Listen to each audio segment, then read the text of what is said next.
What's up, guys? It's a crazy day for me today, and I wanted to share this moment with you to document it and just to talk to you guys about what's going on right now with Apple, with me, with my channel, just go over things with you. I haven't made a video in a little while, and that's because I'm in the process of moving. So there's a lot to do. It's stressful. You got a lot to buy.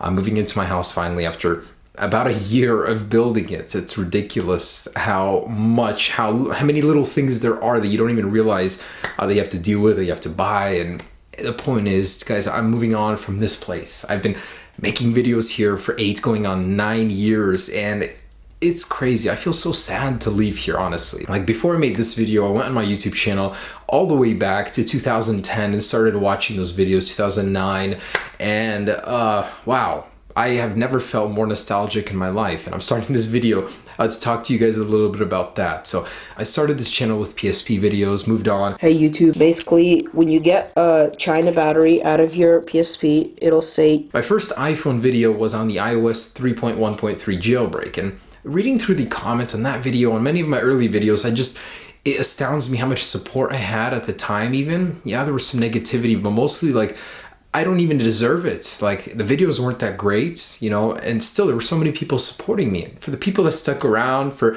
even the people at the time that commented that, I was so grateful. It kept me going, and here I am like almost 9 years later in January. I mean, wow.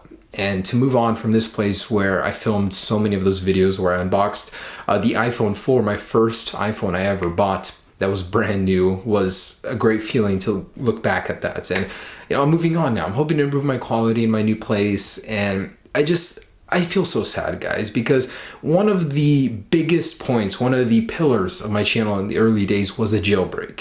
Jailbreak, you know, for the people that aren't familiar, allows you to unlock your device, get into the file system, modify things, modify the look, feel, the nature of your phone, how it works even in many ways. And to see that go makes me incredibly sad, guys. Like, that, I started my channel doing that, my iPhone side of things, and nowadays it's getting so difficult to jailbreak, if not impossible at this point. And Sarek actually released a little statement that I'm going to read to you in just a second, that reading over it, it just made so much sense that I didn't even want to finish it. But the truth of it is, jailbreaking is dying at this point. You know, exploits are getting harder and harder to find. Apple is increasing their security in iOS, you know, tenfold year over year. It's getting harder and harder to find exploits, ways in to make a jailbreak possible. And there are so many pieces of a jailbreak.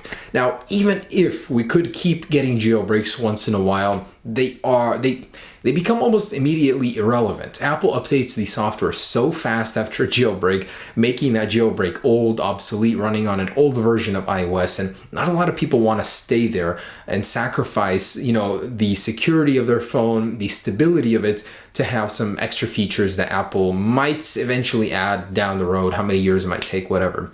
My point is, jailbreaking, as soon as it is even out, becomes irrelevant on an old version of iOS. And not to mention, jailbreaks nowadays are getting kind of unstable. I mean, the last one, extra recipe for 10.1.1 on my iPhone 7 Plus, I mean, it's better than the old version, but it's just unstable. It doesn't work. It takes like 50 tries, 20 tries for it to actually work on my iPhone and get the jailbreak part working. But of course, once you get through that, you know, the difficulty, the jailbreak itself is awesome. There's so many great features, so many cool stuff, and at the same time, it's unstable, it's buggy, it's not as iOS 10.3.2 is right now, and of course, you're always left behind. You don't get the greatest features that other people have unless the jailbreak developers make tweaks for them. So jailbreaking is becoming increasingly difficult to live with nowadays. So whether or not a jailbreak even comes out in the future, the point I'm trying to make is that jailbreaking is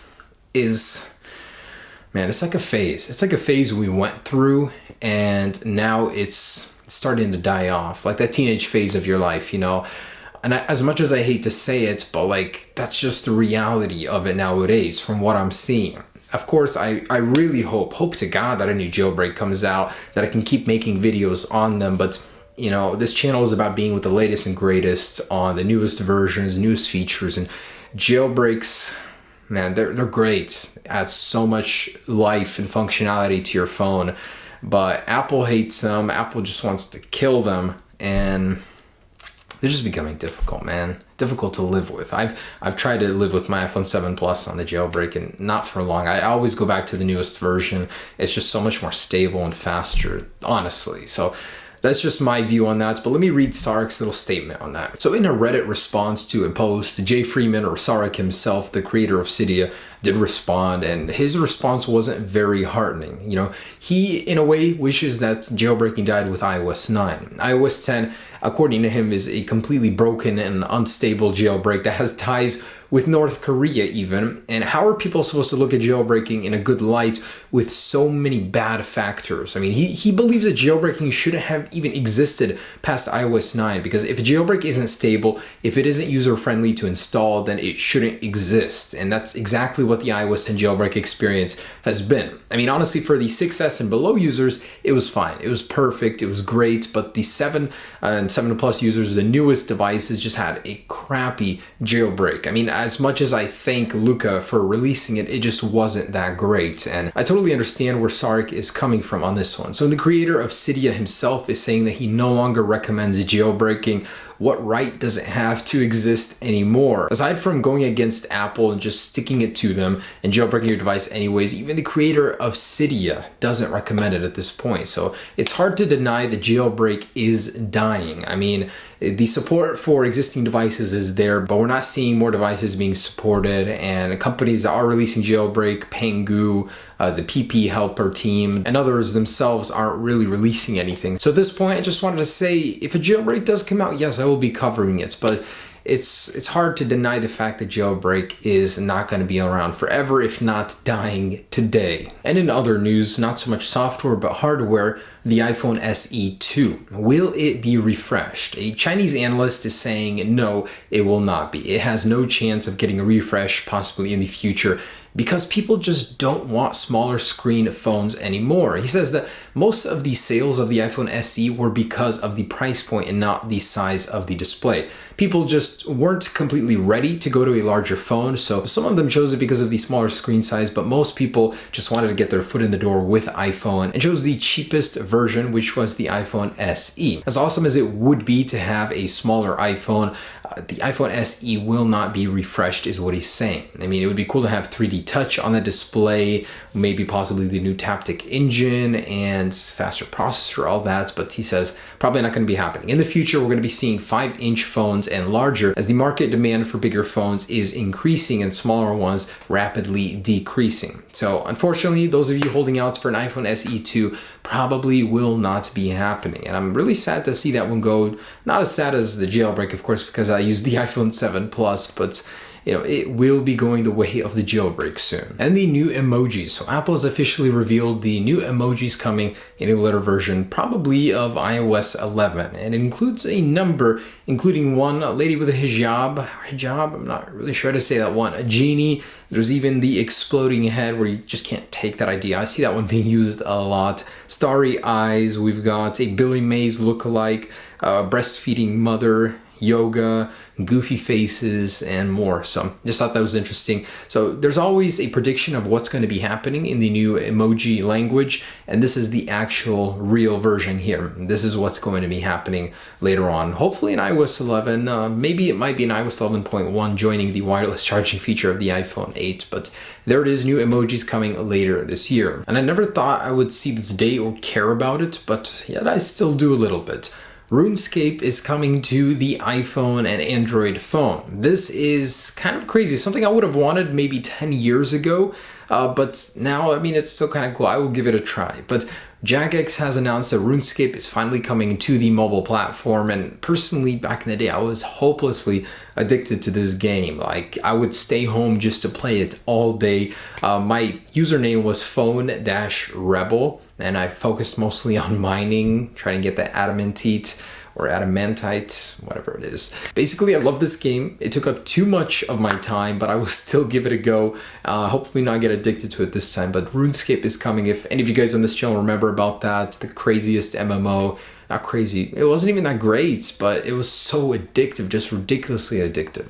Anyways, later this year there's going to be a beta of that, and next year we're going to be seeing that. It's going to sync with the computer version, so you can actually log off the computer version, go on your phone, and keep playing it later on. So they're trying to stay relevant and releasing a new version for phones. Oh, this one was actually kind of really interesting. So a lady beating an earlier record smuggled 102 iPhones into China and got caught. So the earlier record was around 70 to 80, and she had them wrapped all over her body. I mean, it really stuck out, but I guess if you walk in a certain manner, not making it too obvious, it wouldn't be too difficult. Now, why do they do this? Phones are really expensive in China. They go into other areas, get them for cheap, and bring them in, I guess. So they say they periodically get between 70 to 80 iPhones strapped to the chest, but this was a record for them. There were like 15 high-end watches in there too. And just thought it was crazy. People do this to make an extra buck as part of a racket or something. It's just crazy to me. You know, instead of drugs, they're smuggling iPhones over the border. In any case, I thought it was interesting. All right, guys, so there it is. I mean, I was very happy to make this video. For me, it's a very big step moving on from this point in life to the next one.